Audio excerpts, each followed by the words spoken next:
है। हम इन दोनों दिवसों को बड़े प्रेम से, बड़ी श्रद्धा से, बड़े सम्मान के साथ मनाते हैं तथा आज के दिवस पर, इस अवसर पर मैं अपनी व्यक्तिगत रूप से तथा आप सभी की ओर से इन दोनों महापुरुषों को अपनी भावांजलि, अपनी श्रद्धांजलि, अपनी स्मरणांजलि अभिव्यक्त करता हूं तथा विश्वास करता हूं कि इन दोनों मनीषियों ने जिस प्रकार से भारत को अपना देश माना, अपना सर्वस्व माना और इसके लिए प्राण पल से प्रति क्षण जीवन भर प्रयत्नशील रहे कि यह भारत तरक्की करे, उन्नति करे, भारत का हर नागरिक तरक्की करे, भारत में समानता हो, भारत में समरसता हो, भारत में ममता हो, भारत में प्रेम हो, आपसी सौहार्द हो। और हम इस अवसर पर यह संकल्प लेते हैं कि हम इन सभी श्रेष्ठ गुणों को अपने जीवन में धारण करते हुए इस देश का निर्माण करते हुए इस देश को पुनः विश्व गुरु के आसन पर बैठाकर अपने जीवन को सार्थक करने का प्रयत्न करेंगे। बंधुओं, किसी भी देश, किसी भी समाज, इसके लिए यह आवश्यक है कि किसी देश में रहने वाला समाज उस देश के प्रति अपने आप को समर्पित माने, उस देश के लिए, उस राष्ट्र के लिए अपने जीवन के सारे उद्देश्यों को, उस राष्ट्र को आगे बढ़ाने, उस राष्ट्र के नागरिकों को आगे बढ़ाने और उनके साथ सहभागी होने का कार्य करने का प्रयत्न करे और उसके लिए अपने आप को जन्म से ही प्रशिक्षित करे। विद्या भारती ने आज के अवसर पर आज की चर्चा का विषय जो रखा, मेरी शिक्षा मेरा भारत, कितना समीचीन विषय है। यदि हम इन दोनों राष्ट्र नायकों के द्वारा इस भारत के भविष्य की कल्पना जो उन्होंने की होगी उसकी कल्पना करें तो निश्चित रूप से उन्होंने शीघ्रातिशीघ्र इस भारत को एक संपन्न, समर्थ, समृद्ध, स्वाभिमानी और सर्व गुणों युक्त इस विश्व का नेतृत्व देने वाले मानव कल्याणकारी देश और समाज के रूप में उन्होंने कल्पना की होगी, जो पूरे विश्व को आपसी सहकार, सद्भाव, समन्वय के संस्कारों से ओतप्रोत करते हुए मानव जाति को, इस पृथ्वी को, इस दुनिया को एक श्रेष्ठ दुनिया, एक श्रेष्ठ समाज के रूप में परिवर्तित कर सके, देख सके तथा सभी का जीवन सुखी हो, संपन्न हो, सभी आपस में सहकार से रहें, एक दूसरे के पूरक बन करके रहें। ऐसी कल्पना जब उन दोनों मनीषियों ने की तो हमारे लिए आज का दिवस ऐसा दिवस है कि हम भी उन मनीषियों के उस मार्ग को प्रशस्त करने वाले लैंप पोस्ट, यानी जो प्रकाश स्तंभ हैं, उन प्रकाश स्तंभ की ओर दृष्टि डालें तथा अपना मार्ग प्रशस्त करें। मेरी शिक्षा मेरा भारत, भारत में शिक्षा के क्षेत्र में अनादिकाल से नए नए प्रयोग किए गए तथा उन प्रयोगों का निचोड़, उनका सार, उनका निकष स्वीकार करके समाज के अंदर शिक्षा की वह पद्धति निर्मित की जिसके आधार पर, जिसके द्वारा, जिसके सहारे हमने इस देश को विश्व का सर्वोच्च सिरमौर बना करके स्थापित किया था, हमारे पूर्वजों ने स्थापित किया था। इतिहास बतलाता है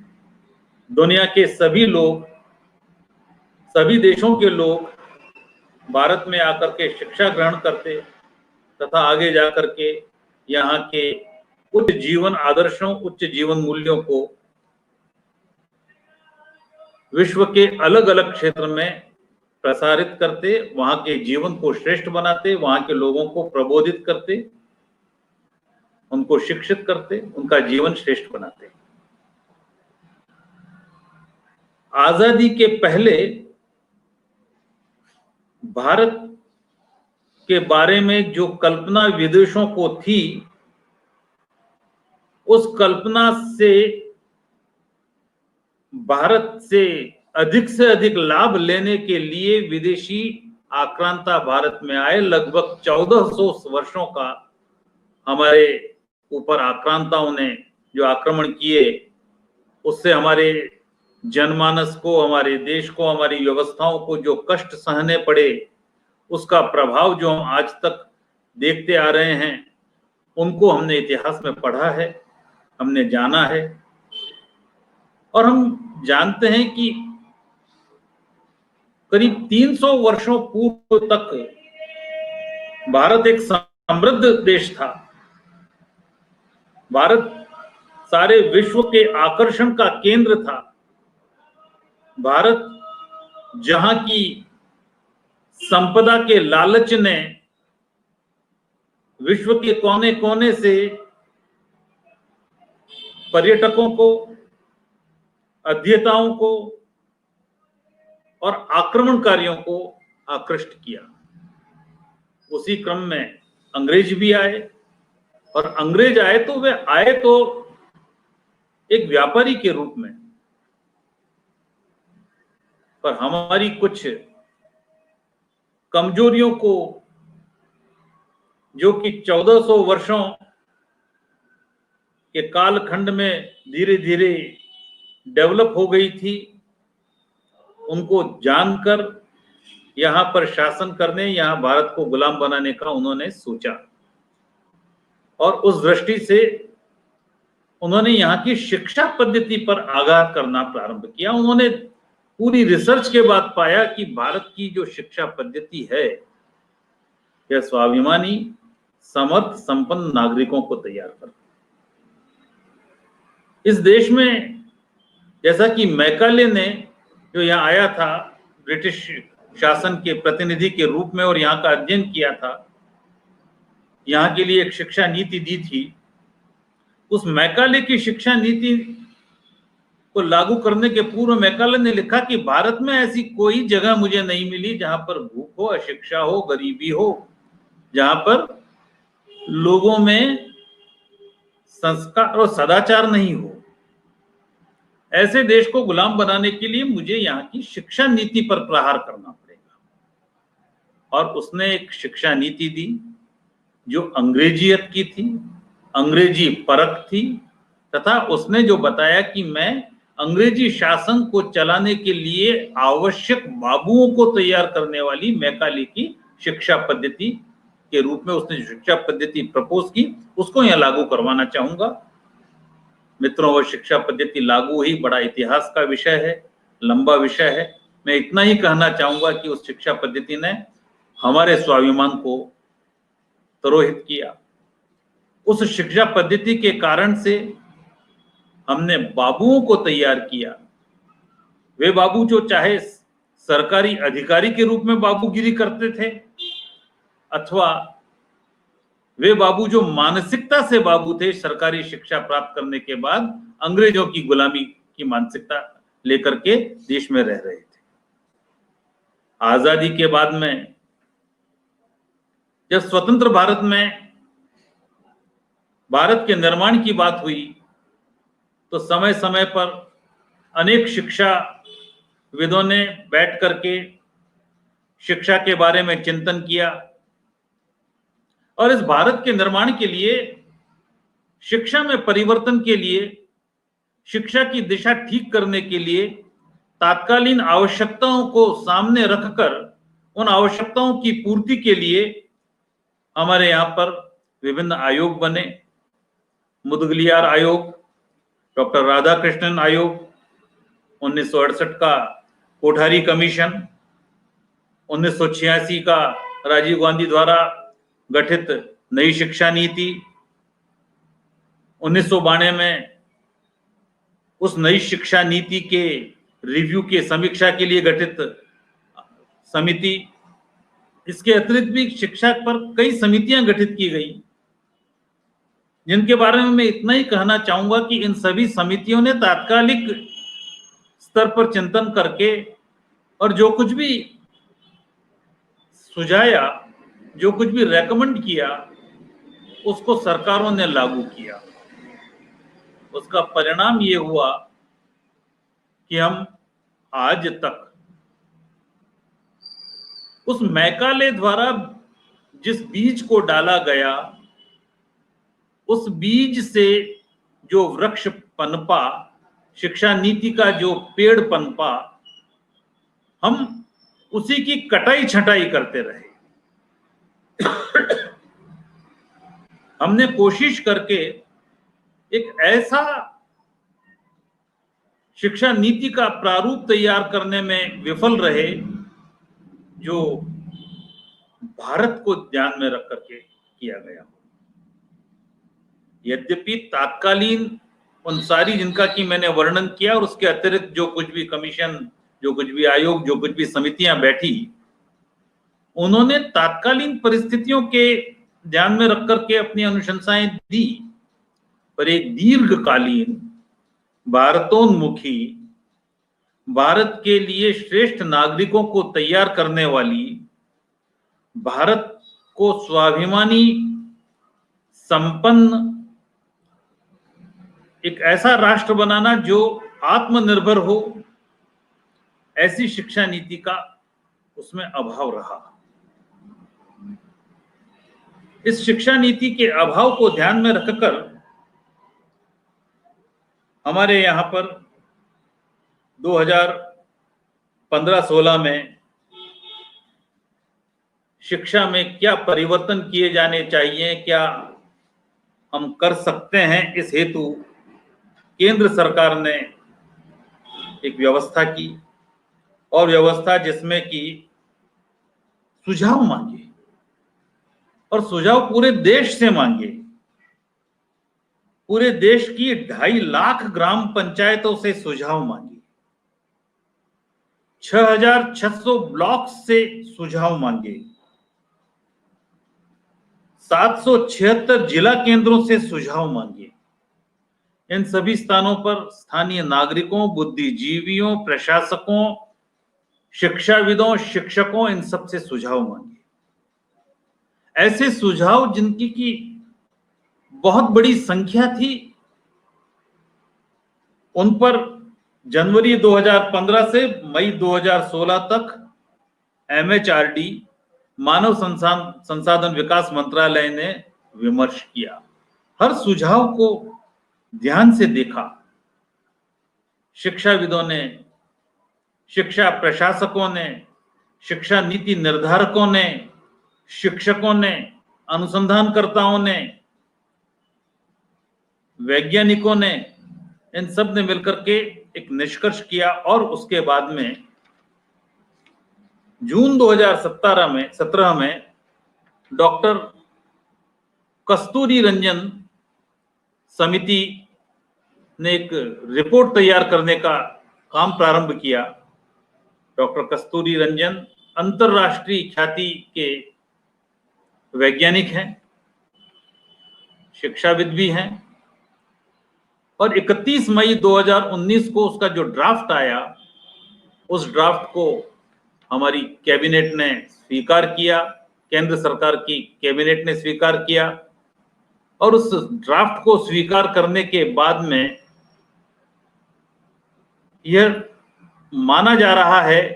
कि अब यह शिक्षा नीति के रूप में सामने आया है, नई राष्ट्रीय शिक्षा नीति। वह नई राष्ट्रीय शिक्षा नीति किस प्रकार से अन्य शिक्षा नीतियों से अलग है, किस प्रकार से यह हम में से हर व्यक्ति गर्व से कह सकता है कि यह मेरी शिक्षा नीति है। इस शिक्षा नीति को लागू करने में मैं भी एक घटक हूं। यह शिक्षा नीति मेरे भारत के निर्माण के लिए, मेरे भारत के विकास के लिए, मेरे भारत के उन्नयन के लिए, मेरे भारत के 130 करोड़ भारतवासियों के समुचित, समन्वित भविष्य के विकास के लिए तथा भारत को 21वीं सदी के अंदर, इसी 21वीं सदी के अंदर, इन्हीं आसन्न वर्षों में विश्व गुरु का स्थान दिलाने के लिए, विश्व का नेतृत्व करने की क्षमता प्रदान करने के लिए यह शिक्षा नीति बनी है। इस बात का हमें गर्व का भी एहसास हो और इस कर्तव्य की दायित्व पूर्ति का भी हमें एहसास हो। इस हेतु हमारे लिए आवश्यक है कि इस शिक्षा नीति की विशेषताएं क्या है, इस शिक्षा नीति से हम क्या कर सकते हैं, इस शिक्षा नीति की मंशा क्या है, कहां कहां पर किस प्रकार से नवाचार किए गए हैं, उन नवाचारों से इस देश का भला कैसे होगा, इन सबको अगर हम एक बार थोड़ा सा स्फुट दृष्टि से देखें, एक विहंगम दृष्टि से देखें, इसका बारे में यदि हम पूरा डॉक्यूमेंट पढ़ें तो नई शिक्षा नीति का मानव संसाधन विकास मंत्रालय द्वारा जारी किया हुआ डॉक्यूमेंट निकला हुआ एक, जिसे कहें कि दस्तावेज तैयार किया गया है। यह दस्तावेज हिंदी, अंग्रेजी व अन्य भाषाओं में भी उपलब्ध है। तो मैं चाहूंगा कि जब भी समय मिले हम सभी को उस दस्तावेज को आद्योपांत पढ़ना चाहिए, क्योंकि कोई भी कार्यक्रम, कोई भी वक्ता किसी सीमित समय के अंदर उस दस्तावेज के सभी गुणों को, सभी खूबियों को, उस दस्तावेज के अंदर जो भी प्रावधान है उनको ठीक तरह से प्रस्तुत करने में समर्थ हो, यह आवश्यक नहीं। किंतु दस्तावेज में जो रिटन डॉक्यूमेंट है, जो दस्तावेज जो लिखा हुआ है, दस्तावेज जो सर्कुलेट किया हुआ है, दस्तावेज जो भारत सरकार द्वारा, भारत की कैबिनेट द्वारा अप्रूव किया गया है, उस दस्तावेज के बारे में हमें जानकारी होनी चाहिए। मैं आप सभी से अनुरोध करूंगा कि आप यथासंभव उस दस्तावेज को प्राप्त करने की, उस दस्तावेज को पढ़ने की, उस दस्तावेज के द्वारा अपनी ओपिनियन बनाने की, तथा उस दस्तावेज में जो कुछ भी प्रावधान है उन दस्तावेज के प्रावधानों को, उसके द्वारा उसके जो एक्सपेक्टेड आउटकम है, उसके जो प्रत्याशित परिणाम है, उसको हम जन जन तक पहुंचाएं, न केवल शिक्षक बंधुओं तक, न केवल शिक्षार्थियों तक, अपितु जनमानस तक पहुंचाएं। क्योंकि जब भी कोई एक अच्छा काम किया जाता है, समाज उसे स्वीकार करने के लिए तैयार रहता है, तब इसी समाज के अंदर कुछ लोग अपना इनर्शिया नहीं तोड़ पाते, अपना जड़त्व नहीं तोड़ पाते, और वह जड़त्व होता है जो स्थिति है वैसी बनी रहे, क्योंकि स्थिति को परिवर्तन करने में थोड़ा बल प्रयोग करना पड़ता है। वह मानसिक रूप से चिंतन रूपी बल होता है, वह लॉजिकल थिंकिंग से आगे बढ़ने का बल होता है, वह भविष्य के लिए सुनहरे सपनों के संकल्प को धारण करने का बल होता है, तथा उन संकल्पों को सत्य सृष्टि में परिणित करने के लिए प्रयत्न करने का बल होता है। तो जो जड़त्व के शिकार हैं वो इस प्रकार का बल लगाने में कभी असमर्थ होते हैं, कभी अनिच्छुक होते हैं। तो वो शिक्षा नीति के बारे में कई भ्रांत धारणाएं फैलाने की कोशिश कर सकते हैं। इसलिए यह आवश्यक है हम सभी के लिए कि हम उस शिक्षा नीति के बारे में, उस आप जो प्रस्तावित शिक्षा नीति है उसके बारे में, उसके गुणों के बारे में, उसकी व्याप्ति के बारे में, उसकी परिधि के बारे में, उसके क्रियान्वयन के बारे में हम खुद जानें तथा अधिक से अधिक लोगों तक उसका प्रबोधन करें। मैं अपेक्षा करता हूं कि आप सभी आज की इस लघु चर्चा के उपरांत अपने आप को इस दिशा में सक्रिय पाएंगे। यह सक्रियता आपकी जिज्ञासा से बढ़ेगी, यह सक्रियता आपके अध्ययन से बढ़ेगी, यह सक्रियता आपके विमर्श से बढ़ेगी, यह सक्रियता आपके आपसी अपने मित्रों के साथ चर्चा से बढ़ेगी, तथा यह सक्रियता जहां पर भी अवसर मिले इस विषय को प्रस्तुत करने का अवसर का उपयोग करने से मिलेगी। मित्रों, मैं ये बताना चाहूंगा आपको कि यह नई शिक्षा नीति, यह राष्ट्रीय शिक्षा नीति के मुख्य आधार स्तंभ क्या है, कौन से पिलर्स हैं जिसके ऊपर यह शिक्षा नीति का निर्माण हुआ है, यह बहुत महत्वपूर्ण है।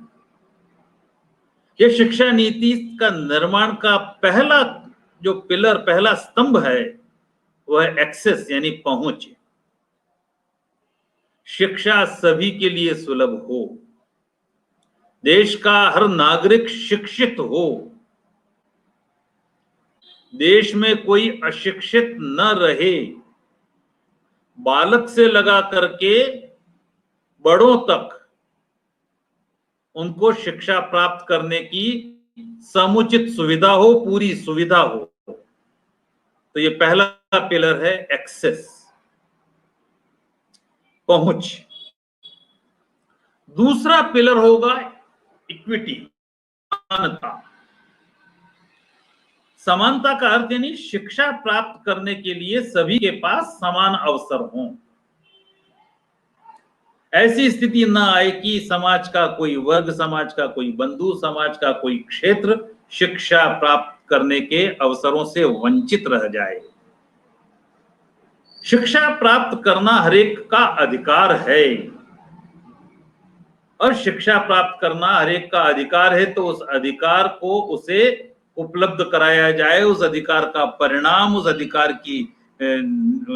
निष्पत्ति उसके साथ हो। तो दूसरा पिलर है वह इक्विटी, एक्सेस, इक्विटी यानी पहुंच, समानता, और तीसरा है क्वालिटी यानी गुणवत्ता।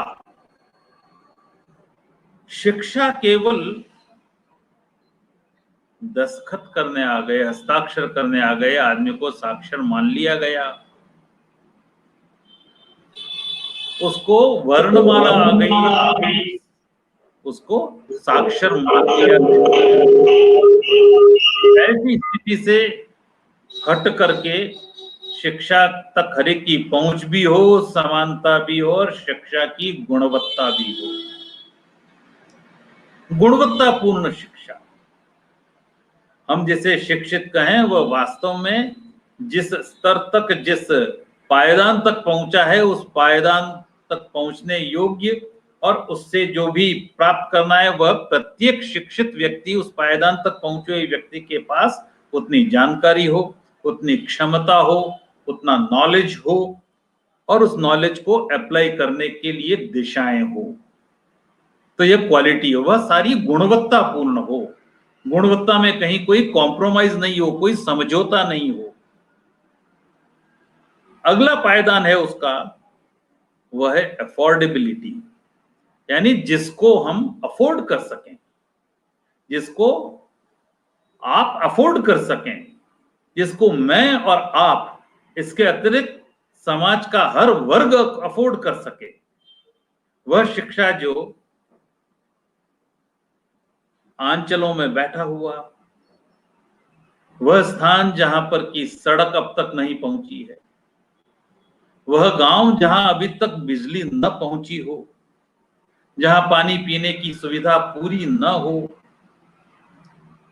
महानगरों की वे बस्तियां जहां पर कि छोटे छोटे बच्चों को विद्यालय जाने की जगह, विद्यालय में नामांकन करवाने की जगह उनको कहीं काम पर लगा दिया जाता हो, बाल श्रम की स्थिति पैदा हो जाती हो। ऐसी स्थिति को समाप्त करते हुए हर क्षेत्र के, देश के हर व्यक्ति के, हर बालक के लिए शिक्षा प्राप्त करना अफोर्डेबल हो, उसको वहन करने की क्षमता हो, उसका खर्च उसके ऊपर इतना भारी ना पड़े कि वह ड्रॉप आउट कर ले, वह विद्यालय से नाम कटा दे, विद्यालय जाना बंद कर दे, वह विद्यालय में नामांकन ही ना करवाए, ऐसी स्थिति ना आए। तो उसका पिलर, चौथा पिलर आया अफोर्डेबिलिटी। और ये सारा किसके लिए? एक्सेस, इक्विटी, क्वालिटी, अफोर्डेबिलिटी यानी पहुंच, समानता, गुणवत्ता, वहन करने की क्षमता, ये सब किसके लिए? पांचवा पिलर है डेवलपमेंट, विकास। विकास का मतलब क्या और विकास किसका विकास? विकास व्यक्ति का विकास, उस बालक का विकास जिसने भारत की भूमि पर जन्म लिया है, उसको अपने पूरे विकास की, पूरी शिक्षा की, योग्यता अनुसार, रुचि अनुसार शिक्षा प्राप्त करने की सुविधा हो और उसका विकास हो। शिक्षा के माध्यम से व्यक्ति के विकास के साथ साथ परिवार का विकास, शिक्षित परिवार, शिक्षित भैया, शिक्षित बहन, शिक्षित माता, शिक्षित पिता, शिक्षित परिवार के अन्य परिजन, और कहीं वृद्ध हैं तो शिक्षित एडल्ट एजुकेशन की व्यवस्था भी, वो भी एडल्ट एजुकेशन के माध्यम से एडल्ट्स भी, वृद्ध भी, वयस्क भी शिक्षा प्राप्त करने की सुविधाएं प्राप्त कर सके, इस बात को सुनिश्चित करना और उनका विकास होना। और उनके विकास के, यदि देश के 130 करोड़ लोगों का, 130 करोड़ के जनमानस का हम विकास सुनिश्चित करते हैं, तो विकास किसका होगा? किसका विकास होगा, यह एक प्रश्न है साथियों। विकास होगा पूरे देश का, भारत का, अपनी मातृभूमि भारत का, अपनी देवभूमि भारत का, जिस भारत ने पिछले 1400 वर्षों की गुलामी के काल में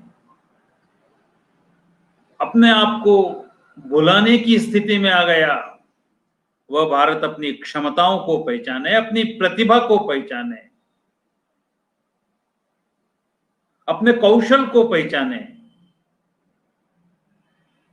अपनी भावदशा, मनोदशा को सुधारे और एक साथ एकजुट होकर के इस राष्ट्र के निर्माण में, इस देश के निर्माण में लग जाए, जिससे कि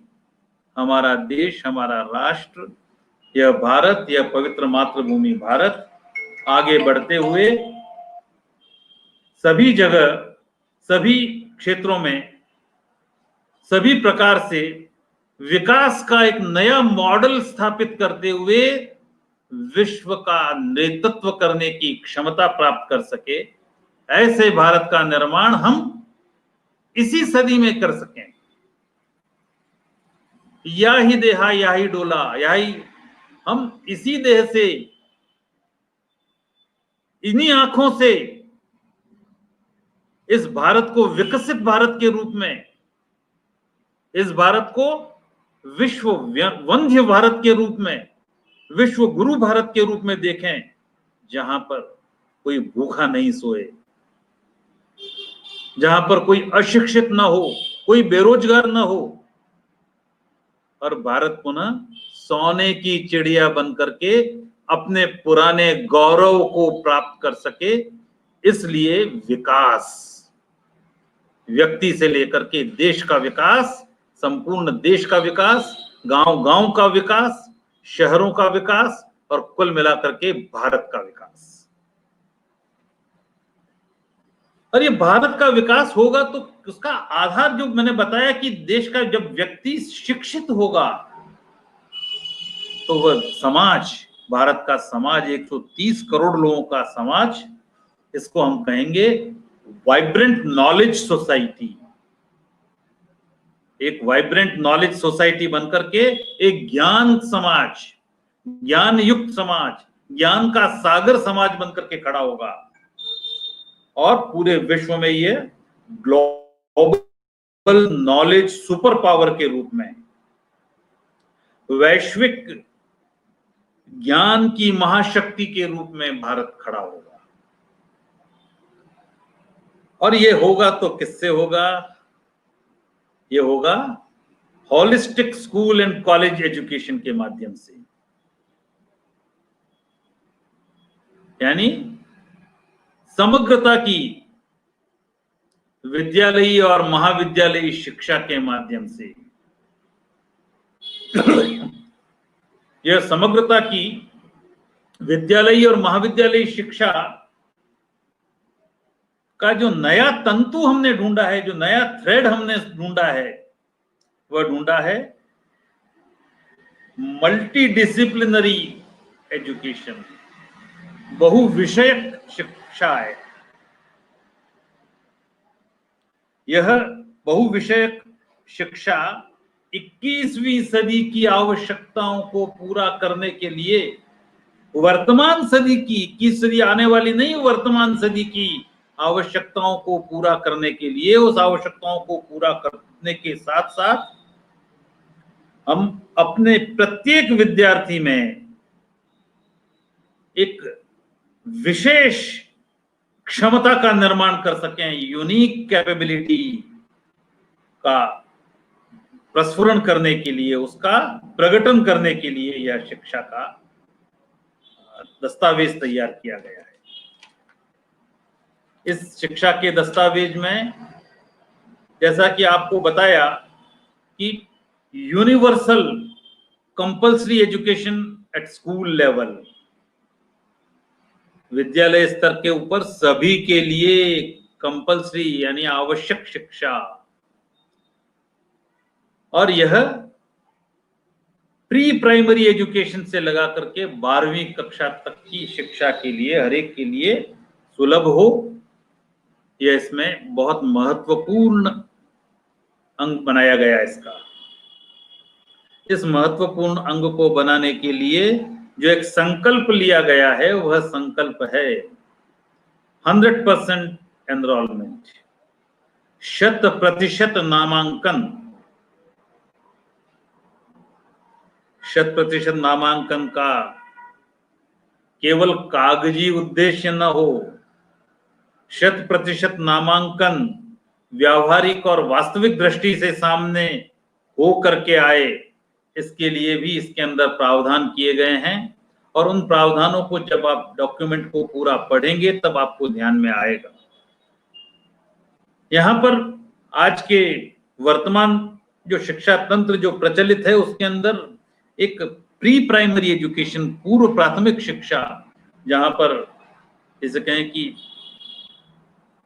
नर्सरी और बालवाड़ी की जिनकी बात हो रही है, आंगनवाड़ियां चलती है, तो सबसे पहला महत्वपूर्ण निर्णय ये लिया गया कि आंगनवाड़ी शिक्षा विभाग के भाग बनेंगे, आंगनवाड़ी अलग से नहीं चलेंगी। प्राथमिक शिक्षा जो कि शिक्षा विभाग संचालित करता है, उस शिक्षा विभाग के तहत ही आंगनवाड़ी के सारे केंद्र आ जाएंगे। जब आंगनवाड़ी के सारे केंद्र आएंगे तो आंगनवाड़ी की शिक्षा, आंगनवाड़ी से पूर्व प्राथमिक शिक्षा 3 वर्ष से 5 वर्ष की जो होती है, वह राज्य सरकार के शिक्षा विभाग द्वारा संचालित होगी। और उनका जो पाठ्यक्रम होगा पूरे देश के लिए 3 वर्ष से 8 वर्ष तक के बालकों का, यानी 3 वर्ष से 5 वर्ष तक तो पूर्व प्राथमिक शिक्षा, और उसके बाद की प्राथमिक शिक्षा 5वीं तक की, उसके लिए एनसीईआरटी वह राष्ट्रीय पाठ्यक्रम बनाएगी, राष्ट्रीय स्तर पर पाठ्यक्रम बनाएगी, और उस पाठ्यक्रम को देश के प्रत्येक विद्यालय में लागू किया जाना अपेक्षित है। इसके लिए जो वर्तमान का शिक्षा विभाग या ह्यूमन रिसोर्स डेवलपमेंट डिपार्टमेंट, फिर आंगनवाड़ी को मिला रहे हैं तो women and child care department, health care department, family welfare department, tribal affairs, इन सब के सहयोग से यह कार्य संपादित किया जाएगा। यह भी एक अभिनव नवीन प्रयोग होगा, और प्रयोग ही नहीं, यह एक सफल प्रयोग होगा। इस बारे में इसके अंदर जो पाथवे तैयार किया गया है, पाथवे सोचा गया है, उससे यह निकस निकलता है। स्कूली शिक्षा के लिए जो मॉडल दिया गया है, वह 3 वर्ष से 5 वर्ष की शिक्षा जो बालक को प्री प्राइमरी स्कूल में दी जाएगी, प्री प्राइमरी लेवल पे दी जाएगी, उसके बाद 12 वर्ष की स्कूल एजुकेशन होगी। इसका मॉडल बनाया है 5-3-3-4। 5 वर्ष की प्राथमिक शिक्षा, 5 वर्ष की उच्च प्राथमिक, 3 वर्ष की माध्यमिक, इस प्रकार से 5 धन 3 धन 3 धन 4 का जो मॉडल बनाया गया है, उसमें हम आगे बच्चों को सीनियर सेकेंडरी स्कूल तक की शिक्षा देंगे। इसकी जो विशेषताएं होंगी, उस विशेषता में मैं आपको बताना चाहूंगा, हर बच्चे की विशिष्ट क्षमताओं को पहचाना जाएगा, उनको स्वीकृति मिलेगी, पहचानना ही नहीं, उनको अप्रूवल भी मिलेगी, और उन विशिष्ट क्षमताओं के हेतु विद्यालय स्तर से ही प्रयत्न किए जाएंगे। यह भी रूटीन जो करिकुलम आता है स्कूल के अंदर बच्चों के लिए, उससे हटकर है। हर बच्चे का और बाल्यावस्था से ही, कैशवावस्था से ही उसकी रुचि भिन्न हो सकती है। उस रुचि को विकसित करना, इसके लिए इसमें प्रोविजंस हैं। कक्षा 3 तक जो बालकों को अभी बस्ते का बोझ बहुत लगता है, उस बस्ते के बोझ को कम करके कक्षा 3 तक बालक को बुनियादी संख्या ज्ञान और साक्षरता, ये प्राथमिकता के काम रहेंगे। यानी बालक का न्यूमेरिकल एबिलिटी बढ़े, लैंग्वेज से फैमिलियरिटी बढ़े, भाषा से उसका संपर्क संबंध बढ़े, उसकी गणितीय क्षमता, गणितीय दृष्टि विकसित हो, तथा साथ ही उसके अंदर नैसर्गिक जो गुण हैं उनको बड़े ही लचीलेपन से इस प्रकार से विकसित होने का मौका दें कि उन बालकों को भी अपने विकसित होने के तौर तरीके चुनने के कार्यक्रमों में चॉइस लेने की सुविधा हो। आगे जाकर के उसको मल्टी डिसिप्लिनरी समग्र शिक्षा की दिशा में ले जाया जाएगा। शिक्षा केवल जो आज की तारीख में हम परीक्षा में कोई डेफिनेशन पूछते हैं, कोई थ्योरम का प्रूफ पूछते हैं, बच्चा आता है, रट के आता है, रट करके अपना जवाब लिख देता है, उत्तर लिख देता है, उसका अंक मिल जाते हैं, पर उसके संबोध, उसकी अवधारणाएं, उसकी एप्लीकेबिलिटी, उसके बारे में वह प्राय अभिज्ञ रहता है। तो शिक्षण के साथ साथ जो भी उसको पढ़ाया जा रहा है, उसकी अवधारणात्मक समझ बढ़ाने पर विशेष प्रयत्न किया जाएगा। यह शिक्षा नीति का लक्ष्य है। इस एप्लीकेबिलिटी जो पढ़ा है उसके कंसेप्ट्स क्या हैं, इनको समझने के लिए क्या आवश्यकता है, वह है क्रिएटिविटी, रचनात्मकता, लॉजिकल थिंकिंग, तार्किक सोच। तो लॉजिकल थिंकिंग, क्रिएटिविटी, इसको वर्तमान शिक्षा पद्धति सप्रेस करती है। बालक को कह दिया ये रट के आना, ये याद करके आना, पहाड़े 40 तक याद होने चाहिए, ये कविता पूरी याद होनी चाहिए, कविता का मर्म क्या है, कविता का भाव क्या है, कविता से संस्कार क्या पढ़ रहे हैं, ये गौण हो जाता है अगर बालक को कविता पूरी रटी हुई याद है तो। इतना नहीं, उसके माध्यम से जब उसकी रचनात्मकता बढ़ती है, जब उसकी लॉजिकल थिंकिंग बढ़ती है, तो उसके साथ साथ उसका, जिसे कहें कि भावभूमि विकसित होती है, उसका इमोशनल फीलिंग विकसित होती है, उसकी समझ विकसित होती है, उसकी सेंसिबिलिटी विकसित होती है, उसकी संवेदनाओं का विकास होता है। और इसके साथ साथ उसमें मॉरलिटी का भी विकास होता है, नैतिकता, मानवीय गुण, हमारे कॉन्स्टिट्यूशनल वैल्यूज हैं वो, संवैधानिक मूल्य, इन सब चीजों को जब बालक का बालपन से ही जब विकास होना शुरू होता है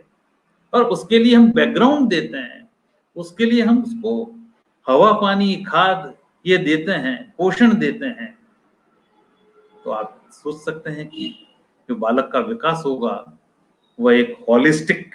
ह्यूमन बीइंग का विकास होगा, एक समग्र व्यक्ति का विकास होगा, एक पॉजिटिव पर्सन का विकास होगा, एक सकारात्मक व्यक्ति का विकास होगा। हमारी शिक्षा नीति, नई शिक्षा नीति, नई राष्ट्रीय शिक्षा नीति इस बात को कमिट करती है, इस बात के प्रति वो आश्वस्त करती है कि हम ये करेंगे। इस शिक्षा नीति के माध्यम से एक बहुत सुंदर, जो देश की आवश्यकता को देखते हुए, भारत इतना बड़ा देश है, कई प्रांत हैं, कई भाषाएं हैं, बहुभाषिक है,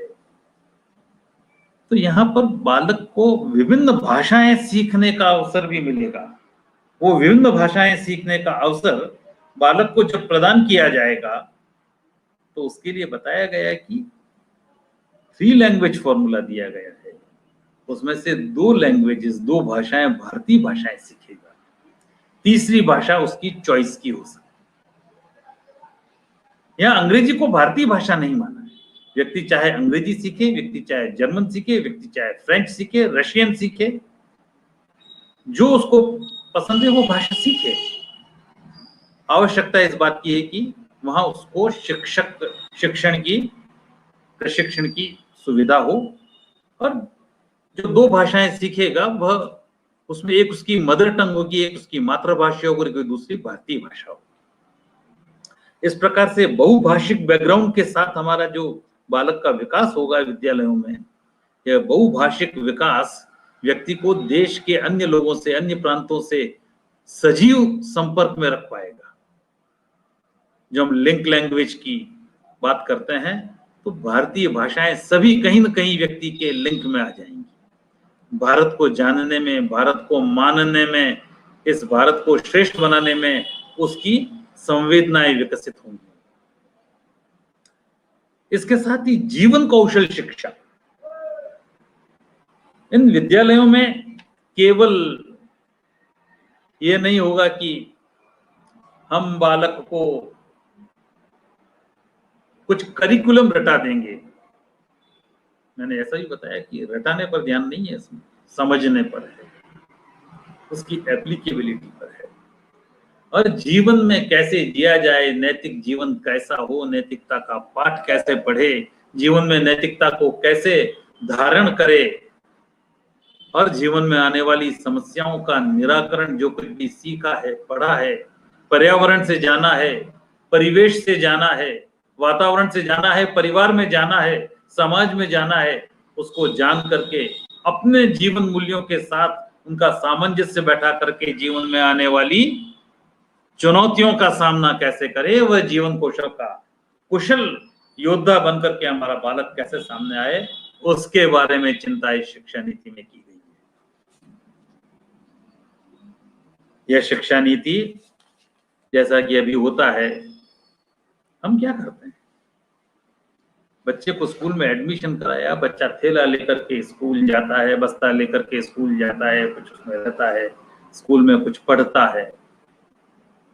एक कक्षा में बच्चे होते हैं, शिक्षक होता है, सभी शिक्षकों पर समान ध्यान नहीं दे पाता है, होमवर्क होता है, घर बस्ते का बोझ लेकर के घर आता है, होमवर्क करता है, सो जाता है,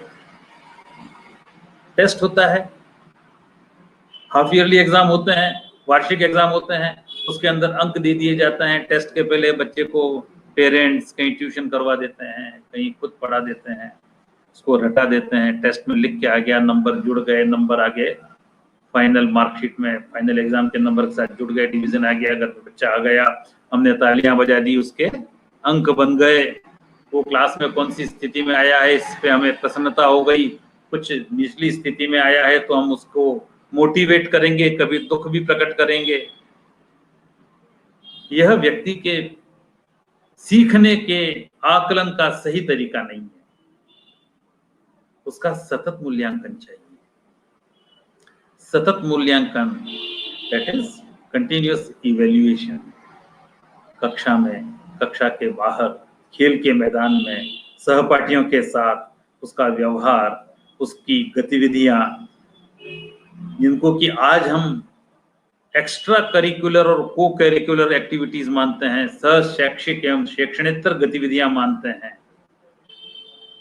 उनका विलोपन करके उनको शैक्षिक गतिविधियों के रूप में रखा गया है, जिससे कि उनके माध्यम से भी बालक का मूल्यांकन होते हुए बालक के व्यक्तित्व का निर्माण करने में हम सहभागी हो सकें। यह सतत मूल्यांकन पर जोर है इस नई शिक्षा नीति में। इस नई शिक्षा नीति ने केवल उस बात पर जोर नहीं दिया कि हम आपको कुछ पाठ पढ़ा दें, उन पाठों को पढ़ा करके रटा करके निकाल दें, इसमें जो कुछ भी पढ़ा मिलता है कि संबोध उसको सिखाए जाएंगे, जो कुछ भी कराया जाएगा उसकी एप्लीकेबिलिटी, उसका उपयोग समाज में कैसे हो। अगर उसको जोड़ सिखाई है तो जोड़ का उपयोग, घटाना सिखाया है तो घटाने का उपयोग कैसे करें, उसको भाषा में कुछ शब्द सिखाए हैं, कुछ भाषा का प्रयोग सिखाए हैं तो उसको कैसे उपयोग करें, कुछ वैज्ञानिक चीजें बताइए तो उनको कैसे उपयोग करें, और इन सब के लिए तकनीकी का उपयोग। आज हम स्मार्ट क्लासेस की बात कर रहे हैं, हम ऑनलाइन क्लासेस अभी कोरोना काल में बड़ी प्रचलित हो गई है। तो नई शिक्षा नीति ने इनको और इस प्रकार की आने वाली और वर्तमान में उपलब्ध सारी तकनीकी को काम में लेकर के बालक के समग्र विकास हेतु प्रयत्न करने का निश्चय किया है।